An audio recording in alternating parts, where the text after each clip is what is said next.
도시화 과정에서 콘크리트와 시멘트로 덮여있던 원주 단계천. 이제는 달라졌습니다. 얕지만 깨끗한 물이 항상 흐르고 주변에는 갈대와 잔디도 심어 푸릇합니다. 꽉 막힌 회색의 주차장 대신 물소리를 들으며 쉴 수 있는 공간이 된 겁니다. 지저분하고 이미지상 너무 좋지 않고 좀 무섭고 혹시나 하는 그런 밤에 다니기가 좀 두려웠고, 근데 지금은 너무 좋아요. 산책하기도 좋고. 단계천 생태하천 복원 사업이 마무리됐습니다. 우산동 미광연립부터 원주천 합류부까지 1.65km 구간에 있던 콘크리트 덮개와 구조물 등을 걷어냈습니다. 집안 정비, 관로 교체와 신설, 친수 공간 조성까지 사업비 487억 원이 투입됐습니다.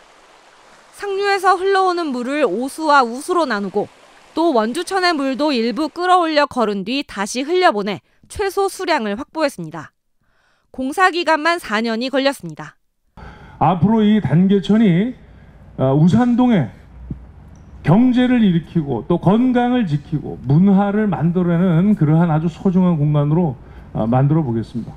주변 상인들은 도시 미관이 크게 달라진 만큼 사람들의 발길이 늘어나고 지역 전체가 활성화되기를 기대하고 있습니다.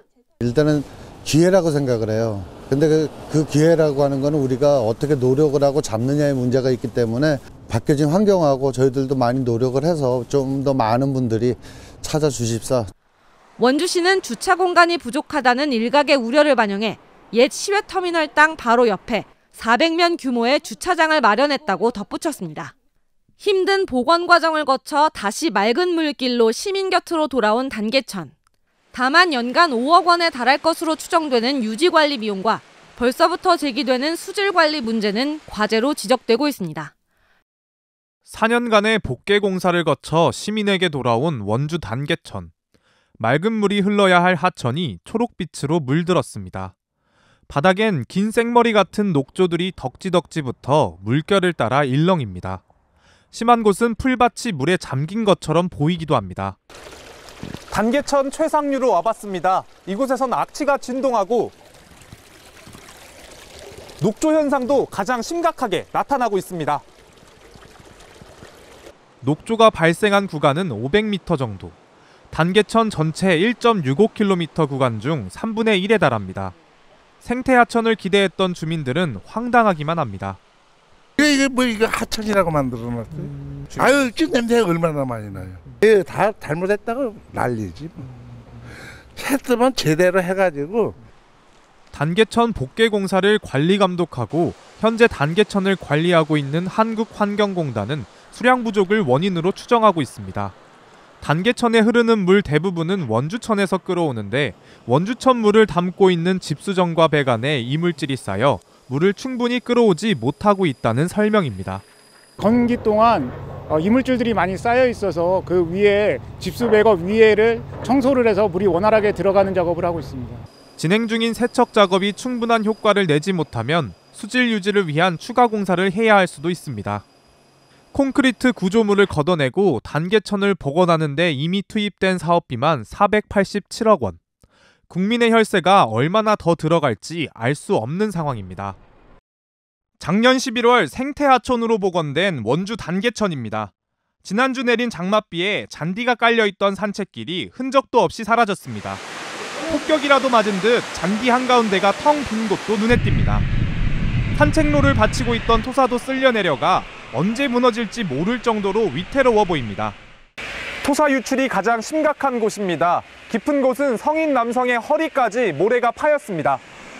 잔디와 토사, 각종 구조물이 장맛비에 떠내려가면서 생태하천 복원공사가 끝난 지 1년도 되지 않은 단계천은 누더기가 됐습니다. 거기 많이 파여갖고 그 사람이 다니면 다니다가 그게 무너져갖고 다칠까 봐 겁나요.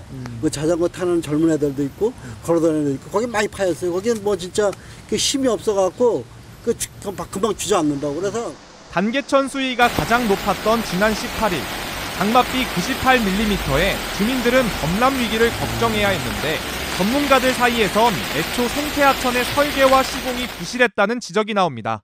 그냥 평년도 수준의 장맛비인데도 불구하고 저렇게 거의 다 훼손이 됐다는 거는 우리 원주 단계천의 우기에 예상되는 유속과 유량에 전혀 맞추지 않은 설계가 부적절했다.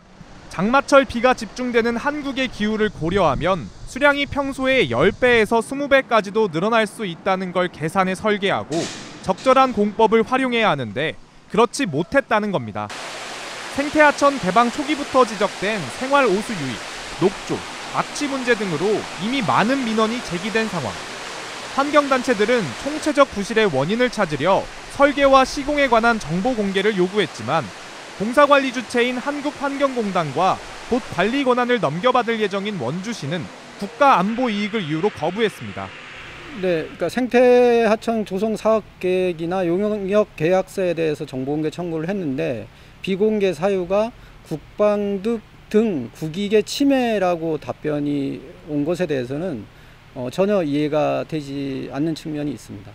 한국환경공단 측은 예상을 뛰어넘은 강수량이 원인이라며 식재를 줄이고 시멘트 등으로 안전성을 높이는 보강 방안을 검토 중이라고 밝혔고 원주시도 공단 측에 지속적인 보수 보강 공사를 요청하겠다고 밝혔습니다. 다리 바로 아래까지 물이 차올랐습니다. 순식간에 불어난 물이 무서운 기세로 흐릅니다. 흙탕물은 산책로로 내려가는 계단을 집어삼켰습니다. 지난달 장맛비에 한 차례 범람 위기를 겪은 단계천이 지난 5일 밤 내린 집중호우에 또다시 범람 위기를 겪으면서 주민들은 불안에 떨어야 했습니다. 여기 넘치면은 지금 어느 정도 차면은 물 나갈 데가 없잖아 이제. 어제 철달인데도 여기 나갈 데 없으니까 거기에 물바다가 되는 거잖아요 거기가. 폭우가 지나간 뒤 단계천은 아수라장이 됐습니다. 장맛비에 입은 피해를 어떻게 복구할지 결정도 못했는데 이번 폭우까지 겹치면서 피해는 눈덩이처럼 불어났습니다. 잔디가 깔려있는 산책길은 흙빛 민낯을 드러냈고 포장된 산책로는 50m 넘는 구간이 마디마디 부서졌습니다. 어제 내린 비로 땅이 깊게 파이면서 배수관 일부가 하류로 쓸려 내려갔습니다. 그거 다 우리가 내는 돈인데 한 1년도 못 가서 저렇게 됐다는 거는 너무 허무하잖아요. 제가 볼 때는 공사가 부실공사 아니냐, 난 그렇게 봐요. 단계천 복원사업의 설계와 시공을 맡은 한국환경공단은 시간당 80mm의 비를 받아낼 수 있도록 설계를 했다고 밝혔지만 지난 5일 원주의 시간당 최고 강수량이 43.9mm에 불과한데도 단계천 수위는 범람 직전까지 올라 80mm의 시간당 강수를 견딜 수 있을지 의문을 남겼습니다. 계속된 하자보수 문제로 관리감독 권한을 넘겨받길 거부해온 원주시는 단계천에 문제가 없는지 살펴보겠다며 약 2천만 원의 예산을 들여 설계부터 하자까지 들여다보는 전수조사 용역에 착수하기로 했습니다. 하늘에서 본 한낮의 단계천. 강렬한 여름볕이 내리쬐는데 볕을 피할 그늘은 하나도 없습니다. 햇빛은 그대로 단계천을 달구고 잔디 대신 들어선 시멘트 바닥은 다시 그 열기를 뿜어냅니다. 생태하천으로 복원된 단계천입니다. 식재된 나무가 한 그루도 없어 이렇게 볕이 들 때면 직사광선에 그대로 노출될 수밖에 없습니다. 원주시는 2년 전 단계천을 생태하천으로 복원하는 공사를 완료했지만 전체 1.65km 구간에 나무를 찾아보기 힘듭니다. 그늘이 없다 보니 단계천을 산책하는 시민들이 느끼는 더위는 더할 수밖에 없습니다. 지금은 너무 땡볕이어가지고 양산 없으면 못 걸어요. 지금도 좀 더워요. 양산 썼는데. 확실히 콘크리트, 시멘트 이런 바닥이다 보니까 열이 좀 많이 올라오는 것 같긴 해서 그런 점에서는 조금 아쉽다. 저는 훨씬 그게 좋을 것 같아요. 나무 같은 거 생기면. 지난해 폭우로 쓸려나간 잔디를 시멘트로 채웠던 원주시는 이번에도 생태하천의 취지는 뒷전입니다.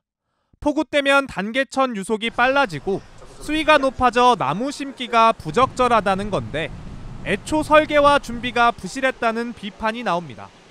초기에 이 복원 사업을 추진할 때 이 단계천의 어떤 유속이나 유량에 대해서 사전에 이제 계산을 하고 그에 적법한 어떤 공법을 통해서 버드나무류라든가 일반적으로 하천 주변에 살아가는 나무들을 심을 수 있었다고 생각을 합니다. 서울 청계천에는 이팝나무와 버드나무 등 492종의 식물이 자리 잡았습니다. 장마철에 비가 많이 오는 건 서울도 마찬가지지만 청계천에 심어둔 나무들은 20여 년 동안 깊은 뿌리를 내렸고 지금은 전체 나무의 절반가량을 차지하고 있습니다. 생태하천의 성공 사례로 꼽히는 양재천과 안양천 등에도 나무를 쉽게 볼 수 있습니다. 비가 많이 와 나무를 심는 게 불가능하다는 해명이 궁색한 이유입니다.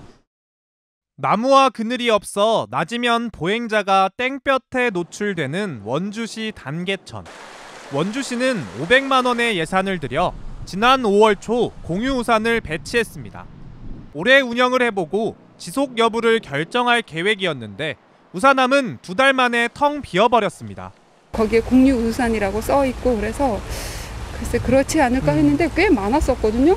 근데 지난번에 비 오고 난 다음부터 좀 많이 없어진 것 같아요. 항상 꽉 찼어, 초록우산이. 그래서 내가 어머 진짜 이제 많이 달라졌다 그랬는데 오늘 오다 보니까 한 개도 없는 데도 있고 있는데 딱 하나 있고 막 이러더라고요. 단계천 진출입구와 우산동 행정복지센터에는 20개의 우산함이 있는데 우산이 남아있는 곳은 손에 꼽습니다. 우산이 있어도 한두 개뿐. 그것도 나중에 추가로 배치한 우산입니다.